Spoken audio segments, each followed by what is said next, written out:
మహారాణి, నేను blue land అడవి నుండి వచ్చాను. ఈ రోజు ఉదయం నుండి నా కొడుకు ఆరోగ్యం ఏమీ బాగోలేదు. వైద్యుడైన కోతి ఏం చెప్పారంటే మీ అడవిలో పెరిగే నీలిరంగు పువ్వు యొక్క మూలికని నా బిడ్డకి తినిపించాల్సి ఉంటుంది అని. అప్పుడే తన ప్రాణాల్ని కాపాడొచ్చు అని చెప్పారు. అలాగే నువ్వు మా అడవి నుండి నువ్వు అడిగిన మూలికను తీసుకెళ్లొచ్చు. ఆ మూలిక నల్లకొండ పైన దొరుకుతుంది. కానీ నాకు మీ అడవి గురించి ఏమీ తెలీదు మహారాణి. ఒకవేళ మీరు మీ అడవిలో ఉన్న జంతువులకి ఆదేశం ఇచ్చారంటే వాళ్ళు మూలికలు వెతకడంలో సహాయం చేస్తారు. అప్పుడు నా పని సులభమవుతుంది. నీ కొడుకుని కాపాడడం కోసం మా ప్రజలందరినీ నీ వెంట పంపించి మా అడవి యొక్క పనులన్నింటినీ కూడా మేము ఆపలేము కదా. అంటే మీ అడవిలో జంతువులందరూ చేయాల్సిన పనులు ఒక బిడ్డ ప్రాణాలు కాపాడడం కన్నా ముఖ్యమైనవా? అవును, ముఖ్యమే. ప్రస్తుతం మేం నిన్ను నల్లకొండ పైకి వెళ్ళనివ్వడమే చాలా ఎక్కువ. నువ్వు వెళ్ళాలనుకుంటే వెళ్ళు.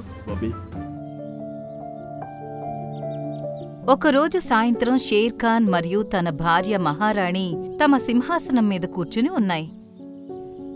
అప్పుడే ఒక కుందేలు అక్కడికొచ్చింది. షేర్ ఖాన్, నేను మోంటు కోతి పనిచేసిన గురించి మీకు కంప్లైంట్ ఇవ్వాలి. ఇంతకీ మోటు ఏం చేశాడు? నేను నా భార్యతో కలిసి కూర్చొని క్యారెట్ తింటుండగా మోంటు కోతి అక్కడికి వచ్చాడు. మా క్యారెట్లన్నీ దొంగతనం చేశాడు. ఒక చెట్టు మీద కూర్చుని మమ్మల్ని వెక్కిరిస్తూ క్యారెట్లన్నీ తినేశాడు. షేర్ ఖాన్, నన్ను క్షమించండి. నేను ఈ పొరపాటును ఇంకెప్పుడూ చెయ్యను. నువ్వు శిక్ష అనుభవించక తప్పదు మోంటు కోతి. ఈ రోజు నుండి సరిగ్గా 10 రోజుల వరకు నువ్వొక్కడవే కుందేలు అలాగే తన భార్య తినడానికి క్యారెట్స్ ని తీసుకురావాలి. ఒకవేళ నువ్వు వాళ్ళకి సమయానికి క్యారెట్స్ తెచ్చి ఇవ్వలేదని వాళ్ళు నాకు చెప్తే అప్పుడు నీకు మరణశిక్ష విధించాల్సి ఉంటుంది. షేర్ ఖాన్ ఎప్పటికీ న్యాయానికి కట్టుబడి ఉండేవాడు. అతనంటే అందరికీ చాలా ఇష్టం. ఒకరోజు మహారాణి షేర్ ఖాన్తో ఇలా అంది. షేర్ ఖాన్, మీరందరికీ కూడా న్యాయం చేస్తారు, దయ కలిగినవారు. అయినా కూడా ఆ భగవంతుడు ఎందుకని మనకు పిల్లల్నివ్వడం లేదు? మహారాణి, దేవుడు అలా ఎందుకు చేస్తున్నాడో అది దేవుడికే తెలుసు. దాని గురించి మీరు నేను ఎలా చెప్పగలము? రోజురోజుకి మహారాణి యొక్క బాధ పెరుగుతూ పోతుంది. అది చూసి షేర్ ఖాన్ చాలా కంగారు పడుతున్నాడు. మహారాణి, నేను నా చిన్నప్పుడు ఉండే సంజీవన్ అడవికి వెళ్తున్నాను. నాకు నమ్మకం ఉంది నేను నక్కబాబాని కలిసిన తర్వాత మన సమస్యకు ఏదో ఒక పరిష్కారం చెప్తారని అనుకుంటున్నాను. అలా అని షేర్ ఖాన్ తను చిన్నప్పుడు ఉన్న సంజీవన్ అడవికి వెళ్ళాడు. ఇంకా ఇప్పుడు అడవి బాధ్యతలన్నీ మహారాణిగారు చూసుకుంటున్నారు. ఒకరోజు సాయంత్రం ఒక జింక తన దగ్గరకొచ్చింది. ప్రణామం మహారాణి, ప్రణామం. ఏమైంది? ఎందుకంత కంగారు పడుతున్నావు? మహారాణి, నేను బ్లూ ల్యాండ్ అడవి నుండి వచ్చాను. ఈ రోజు ఉదయం నుండి నా కొడుకు ఆరోగ్యం ఏమీ బాగోలేదు. వైద్యుడైన కోతి ఏం చెప్పారంటే మీ అడవిలో పెరిగే నీలిరంగు పువ్వు యొక్క మూలికని నా బిడ్డకి తినిపించాల్సి ఉంటుంది అని.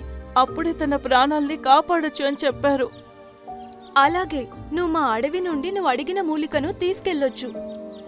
ఆ మూలిక నల్లకొండ పైన దొరుకుతుంది. కానీ నాకు మీ అడవి గురించి ఏమీ తెలీదు మహారాణి. ఒకవేళ మీరు మీ అడవిలో ఉన్న జంతువులకి ఆదేశం ఇచ్చారంటే వాళ్ళు మూలికలు వెతకడంలో సహాయం చేస్తారు. అప్పుడు నా పని సులభమవుతుంది.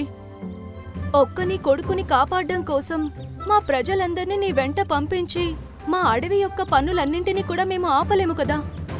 అంటే మీ అడవిలో జంతువులందరూ చేయాల్సిన పనులు ఒక బిడ్డ ప్రాణాలు కాపాడడం కన్నా ముఖ్యమైనవా? అవును, ముఖ్యమే. ప్రస్తుతం మేం నిన్ను నల్లకొండ పైకి వెళ్ళనివ్వడమే చాలా ఎక్కువ. నువ్వు వెళ్ళాలనుకుంటే వెళ్ళు. ఇంకోవైపు షేర్ ఖాన్ కూడా నక్కబాబా దగ్గరకు చేరుకున్నాడు. షేర్ ఖాన్, నువ్వు దయ కలిగిన అలాగే న్యాయానికి కట్టుబడి ఉండే రాజువే. అందుకే నేను చేసిన తపస్సుకి నాకు దక్కిన వరాన్ని నేను నీకిస్తున్నాను. నక్క ఒక ఆకులో ఉన్న మామిడి పండు వైపు చూపిస్తూ ఇలా అంది. ఈ మామిడి పండును తీసుకెళ్లి మీ రాణికి తినిపించు. అప్పుడు మీకు తప్పకుండా పిల్లలు పుడతారు. కృతజ్ఞతలు నక్కబాబా. షేర్ ఖాన్ ఆ మామిడి పండు తీసుకుని తమ అడవికి తిరిగి వచ్చి అక్కడ జరిగిందంతా మహారాణికి చెప్పి మామిడి పండు తినిపించాడు. కొద్ది రోజులకే తను గర్భం దాల్చింది. మీ నక్కబాబా ఇచ్చిన వరం ఫలించిందండి. త్వరలోనే మనమిద్దరం తల్లిదండ్రులం కాబోతున్నాం. ఆ దేవుడి దయ వల్ల ఈ రోజుతో మనం పడే బాధలన్నీ తొలగిపోయాయి.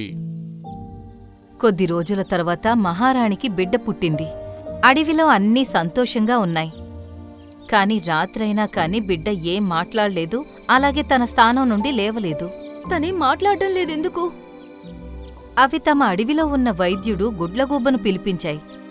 ఈ బిడ్డ చాలా నీరసంగా కనిపిస్తున్నాడు. ఈ బిడ్డకున్న నీరసం తగ్గాలంటే ముందేమైనా తినాలి లేదా తాగాలి.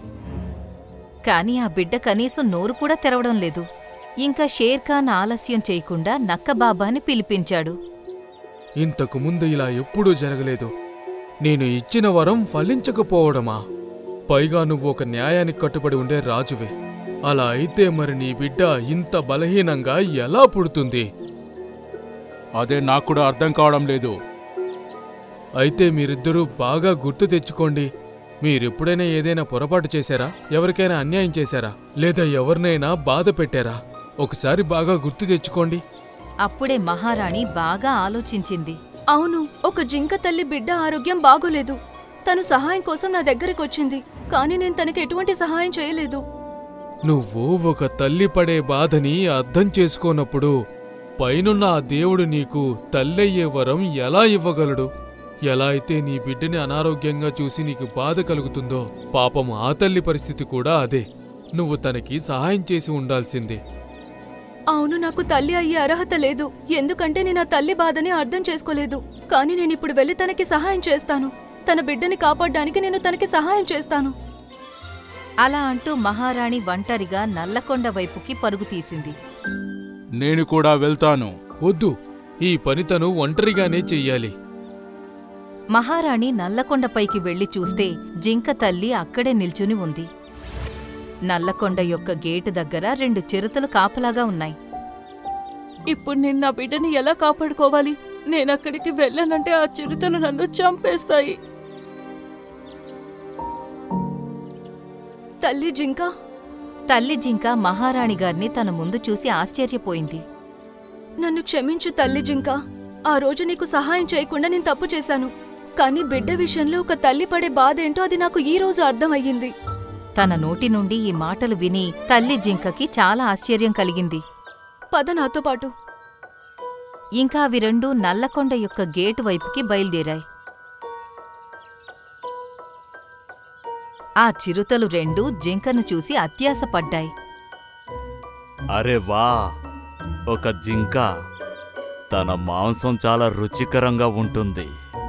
అవును పద, ఇప్పుడు దాన్ని మనం వేటాడదాము.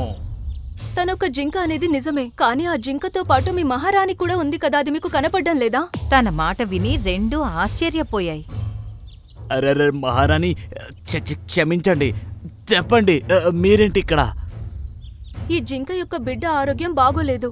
తన ప్రాణాలు కాపాడడం కోసం మనకి త్వరగా నీలిరంగు పువ్వు యొక్క మూలిక కావాలి. అలాగే మహారాణి, మీరు మాతో పాటు రండి, మేం మిమ్మల్ని తోటకు తీసుకెళ్తాము. తల్లి జింక అలాగే మహారాణి 2 ఆ చిరుతలతో కలిసి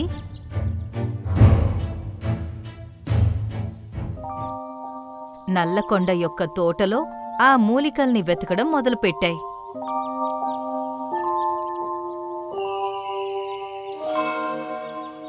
కొన్ని గంటలు కష్టపడిన తరువాత నీలం రంగు పువ్వు మొక్క కనిపించింది.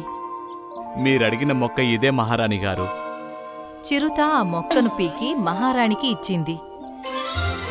ఆ తర్వాత అవి 2 త్వరగా పరిగెత్తి తల్లి జింక ఉండే అడవికి చేరుకున్నాయి.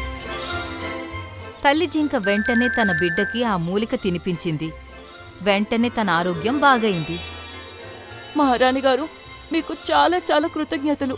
ఒకవేళ మీరు లేకపోయుంటే ఇప్పటికీ నా బిడ్డ అనారోగ్యంగానే ఉండేవాడు. దేవుడు మీ బిడ్డని ఎప్పుడూ చల్లగా చూడాలి. ఆ మాట విని రాణిగారికి తన బిడ్డ గుర్తుకొచ్చి తన కళ్లల్లో నీళ్లొచ్చాయి. తను తమ అడవికి బయలుదేరింది. అక్కడికి చేరుకున్నాక తన సంతోషానికి హద్దులే లేవు. తన బిడ్డ తన కాళ్ల మీద నిలబడింది. అలాగే క్షేమంగా కూర్చుని మాంసం తింటుంది. షేర్ఖాన్ మరియు మిగతా జంతువులన్నీ తన దగ్గరే నిల్చుని ఉన్నాయి. అరే, నా బిడ్డ తనకెలా నయమైంది? ఎప్పుడైతే నువ్వు ఒక తల్లి యొక్క బిడ్డ ప్రాణాల్ని కాపాడావో అప్పుడే దేవుడు నీకు ఆ సంతోషాన్ని తిరిగిచ్చాడు. ఏ సంతోషమైతే నువ్వు ఆ తల్లికిచ్చావో. ఈ మాట విని తల్లి మహారాణి చాలా సంతోషించింది. తన బిడ్డ దగ్గరకు వెళ్లి తనని ముద్దాడడం మొదలుపెట్టింది. మిగతా జంతువులు కూడా సంతోషంతో గెంతులు వేయడం మొదలుపెట్టాయి. ఇంకెప్పుడు నువ్వు నన్ను వదిలి వెళ్ళకు, నువ్వే నా కుటుంబం. ఒకరోజు ఉదయం మేఘాలు గర్జించే శబ్దం విని అడవిలో ఉన్న వాళ్లకి జంతువులకి మెలకువ వచ్చింది. ఆ గర్జించే శబ్దం ఎంత గట్టిగా ఉందంటే అందరికీ ఏదో తుఫాన్ రాబోతుంది అని అనుమానం మొదలయ్యింది. చూస్తుంటే పెద్ద తుఫాను రాబోతున్నట్టు అనిపిస్తుంది. ఇంతలోనే పపాయ చెట్టు ఇలా అంది.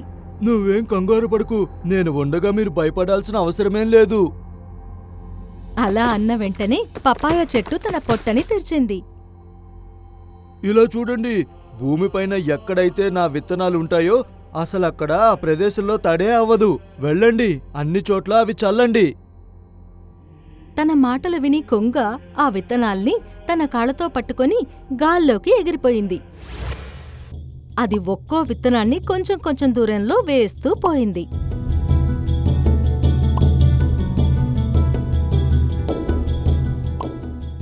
ఇలా చేస్తూ అది అడవిలో చాలా వరకు విత్తనాల్ని వేసేసింది. ఇప్పుడు చాలా పెద్ద వర్షం మొదలయ్యింది. జంతువులన్నీ భయపడ్డాయి. కాని అవి ఏం గమనించాయంటే వర్షం నీళ్లు భూమిపైన ఇలా పడిన వెంటనే అలా ఆవిరైపోయేవి అని.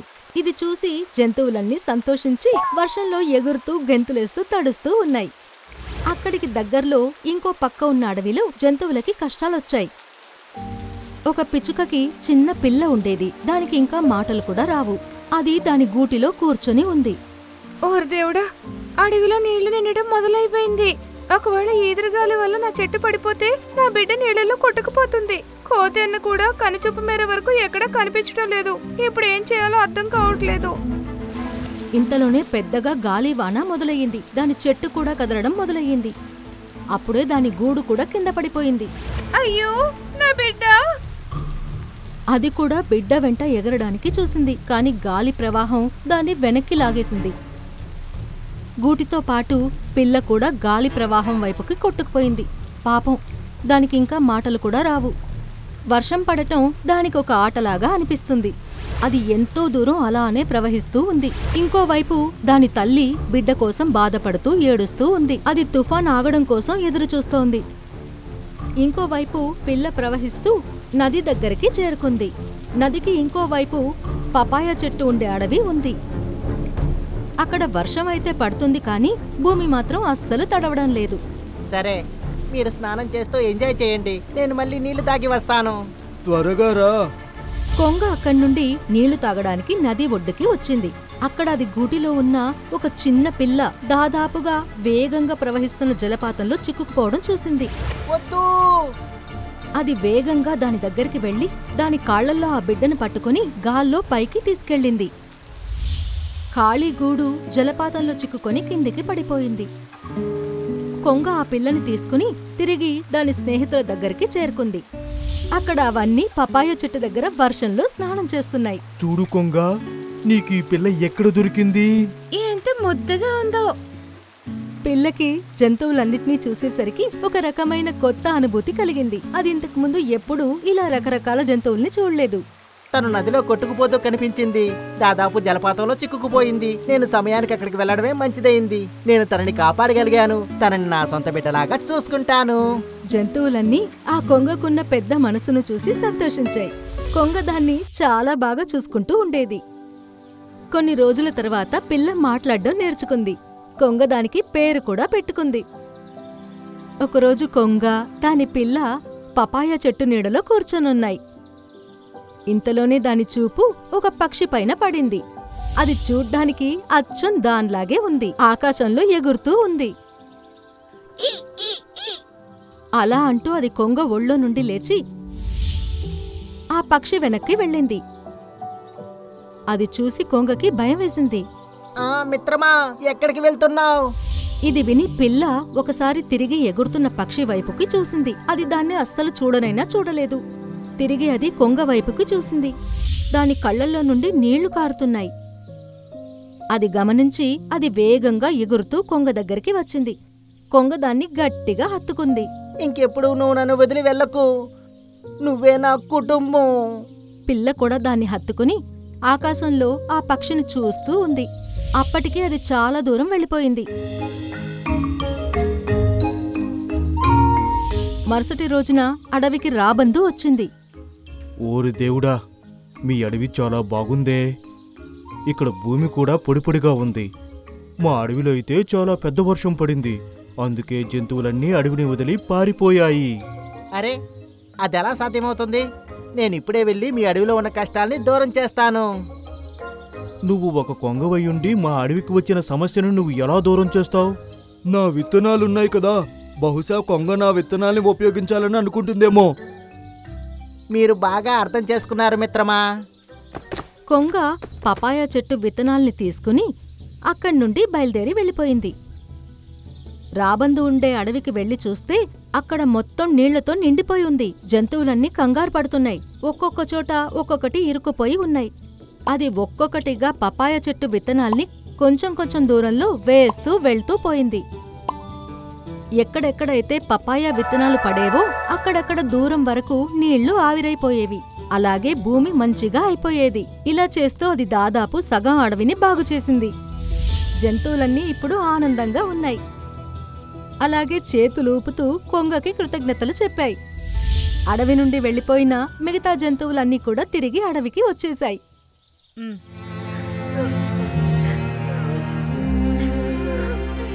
ఇంతలోనే కొంగకి ఎవరో ఏడుస్తున్న శబ్దం వినిపించింది. ఒక చెట్టు మీద ఒక పిచ్చుక కూర్చుని ఏడవటం అది గమనించింది. కొంగ ఆ పిచ్చుక దగ్గరికి వెళ్లి చూస్తే ఆ పిచ్చుక చూడ్డానికి అచ్చం దాని పిల్లలాగే ఉంది. ఏమైంది మిత్రమా? నేను వర్షం భయాన్ని మీ అడవి నుంచి తొలగించేశాను కదా, మరి ఇప్పుడెందుకు ఏడుస్తున్నావు నువ్వు? అడవిలో వచ్చిన తుఫాన్ అయితే నువ్వు పోగొట్టేశావు, కానీ నా జీవితంలో వచ్చిన తుఫాన్ ఇంకా ఆగలేదు కొంగ. నా బిడ్డ గూటితో సహా నీళ్ళలో కొట్టుకుపోయింది. తను ఇంతవరకు ఎక్కడా కనిపించలేదు. ఎక్కడుందో తెలియదు. ఇంతకీ ప్రాణాలతో ఉందో లేదంటే చనిపోయిందో. తను తప్ప నాకు ఇంకెవ్వరూ లేరు. నిజానికి కొంగ పిల్లని చాలా ప్రేమిస్తుంది. కాని తల్లి కళ్ళల్లో నీళ్లు చూసి కొంగ ఆగలేకపోయింది. నేను నీ బిడ్డను చూశాను. ఇంకా ఇప్పుడైతే తను మాట్లాడుతుంది కదా. నువ్వు చెప్పేది నిజమేనా? దయచేసి నన్ను తన దగ్గరికి తీసుకువెళ్ళవా? నేనెప్పటి నుండో తనను చూడడానికి తహతహలాడుతున్నాను. అలాగే, పద నాతో పాటు. కొంగ ఆ పిచ్చుకని తనతో పాటు తీసుకుని అడవికి వెళ్ళింది. పిల్ల పపాయా చెట్టు దగ్గర కూర్చొని ఉంది. బుజ్జి, నిన్ను కలవడానికి ఎవరొచ్చారో చూడు. తల్లి పిచ్చుక దాన్ని చూస్తూ కన్నీళ్లు కార్చడం పిల్ల గమనించింది. నా తల్లి, నిన్ను ఎక్కడెక్కడ వెతికానో. నా దగ్గరికి రా అమ్మా, రా ఇలా. ఇది విని పిల్ల పరిగెత్తుకుంటూ వెళ్లి వాళ్ళ అమ్మని హత్తుకుంది. చిన్న పిచ్చుక తల్లిని కలవడం చూసి అన్ని జంతువులు సంతోషించాయి. పద తల్లి, నాతో పాటు పద. మనం మళ్ళీ మన గూడు కట్టుకుందాం. అక్కడే సంతోషంగా ఉందాం. ఆ మాట విని పిల్ల కొంగ వైపుకి చూసింది. దాని కళ్ళల్లో నీళ్లు కారుతున్నాయి. అప్పుడే పిల్లకి తను చెప్పిన మాట గుర్తుకొచ్చింది.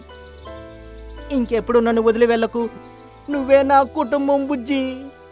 అమ్మా, నువ్వు నాకు జన్మనిచ్చావు. నన్ను చాలా ప్రేమిస్తావు కూడా. కానీ కొంగంకుల్ కూడా నన్ను చాలా బాగా చూసుకున్నారు. ఆయన లేకుంటే నేనుండలేను. నా సంతోషం కోసం మీరిక్కడే మాతో ఉండలేరా? నీ ఇష్టమే నా ఇష్టం తల్లి. నేనెప్పటికీ మీ కొంగ మిత్రుడి నుండి నిన్ను దూరం చెయ్యను. ఈ మాట విని కొంగ చాలా సంతోషించింది. పిల్ల వెళ్లి కొంగని హత్తుకుంది. జంతువులన్నీ చప్పట్లు కొట్టడం మొదలుపెట్టాయి. చాలా మంచి విషయం జరిగింది. ఇక నుండి మున్ను వాళ్ళమ్మ మనతోనే ఉంటుంది.